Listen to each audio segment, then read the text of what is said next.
অনেকে মাজার ভাঙার ডাক দিচ্ছে, এ নিয়ে পক্ষে বিপক্ষে বিতর্ক হচ্ছে। বিষয়টা সম্পর্কে আপনার মন্তব্য কামনা করছি। প্রশ্নকর্তা ভাইকে আমি পাল্টা প্রশ্ন রাখতে চাই, মাজার ভাঙার ডাক দিচ্ছেন কারা? বাংলাদেশে উল্লেখযোগ্য যে সমস্ত ওলামা একরাম আছেন, পরিচিত, যেই কোনো ঘরানার যে কোনো চিন্তা বা মত পথের বা যে কোনো দৃষ্টিভঙ্গির আলিম হন না কেন, কোনো আলিম এই ডাক দিয়েছেন কিনা, দিলে কোথায় কখন দিয়েছে আমাকে একটু জানাবেন। দেখুন, এদেশে সংখ্যালঘুদের উপর আক্রমণ করা হয় এবং সেই আক্রমণের যে দোষ, সে উদুরপিণ্ডি বুদুর ঘাড়ে চাপানো হয়। ঠিক একইভাবে এই মাজার ভাঙার ক্ষেত্র আমরা লক্ষ্য করেছি।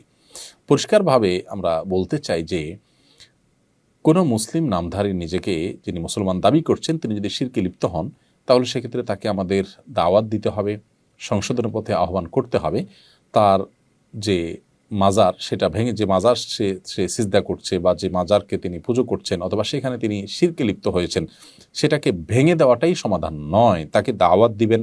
আপনি বলবেন যে দাওয়াত দিয়ে বহু মাজার, দাওয়াত দিয়ে কোনো লাভ হয়েছে কিনা, আমি বলবো বহু মাজারের ভক্ত বা মাজারের শিরকারী মানুষকে আল্লাহ তাআলা হেদায়েত দিয়েছেন। আমার ব্যক্তিগতভাবে পরিচিত এরকম মানুষ আছে। আল্লাহ আমার মাধ্যমেও কিছু ভাইকে হেদায়েত দিয়েছেন বলে আমি আল্লাহ তাআলার দরবারে শুকর এবং কৃতজ্ঞতা জ্ঞাপন করছি। কিন্তু মাজার ভেঙে দেওয়ার কারণে কজন মানুষ শিরক ছেড়েছে, আপনি সেটা বলতে পারবেন কিনা? দেখুন, আপনি যদি কোনো কাজ করার কারণে সেটা দিন শেষে ইসলাম এবং মুসলমানদের ক্ষতি ডেকে আনে, ইসলাম এবং মুসলমানদের দুর্নামের সুযোগ পায়, ইসলাম এবং মুসলমানদের দাওয়াতি কাজে বাধা সৃষ্টি করার কারণ হয়, তাহলে সেক্ষেত্রে সেটা মনে রাখবেন যে ইসলামের কাজ নয়, সেটা শয়তান আপনাকে নেক্সট সুরতে ধোঁকা দিয়ে আপনার দিয়ে এই কাজগুলো করাচ্ছে।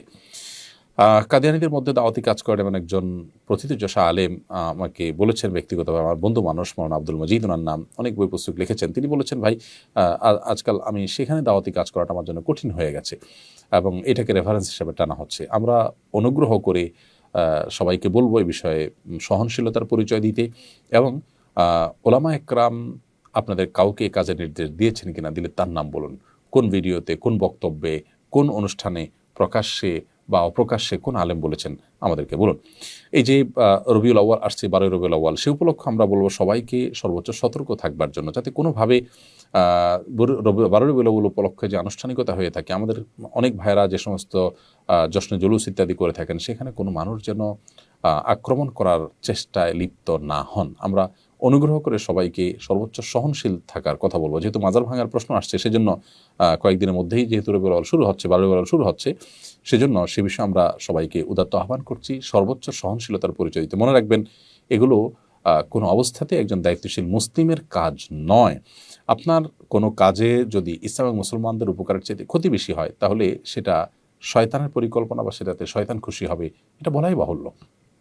এজন্য আমরা বলতে চাই যে এই জাতীয় বিষয়গুলোতে আপনার আবেগ, আপনার নিজস্ব বিবেকের উপরে আপনি ভরসা না করে ওলামা একরামের দিক নির্দেশনাকে আপনি শুনুন। আমি আবারও বলছি যে উল্লেখযোগ্য কোন আলিমের নাম বলতে পারবেন যিনি আপনাকে এই কাজ করার নির্দেশ দিয়েছেন? অনুগ্রহ করে যদি সেরকম কেউ থাকে আপনি বলুন।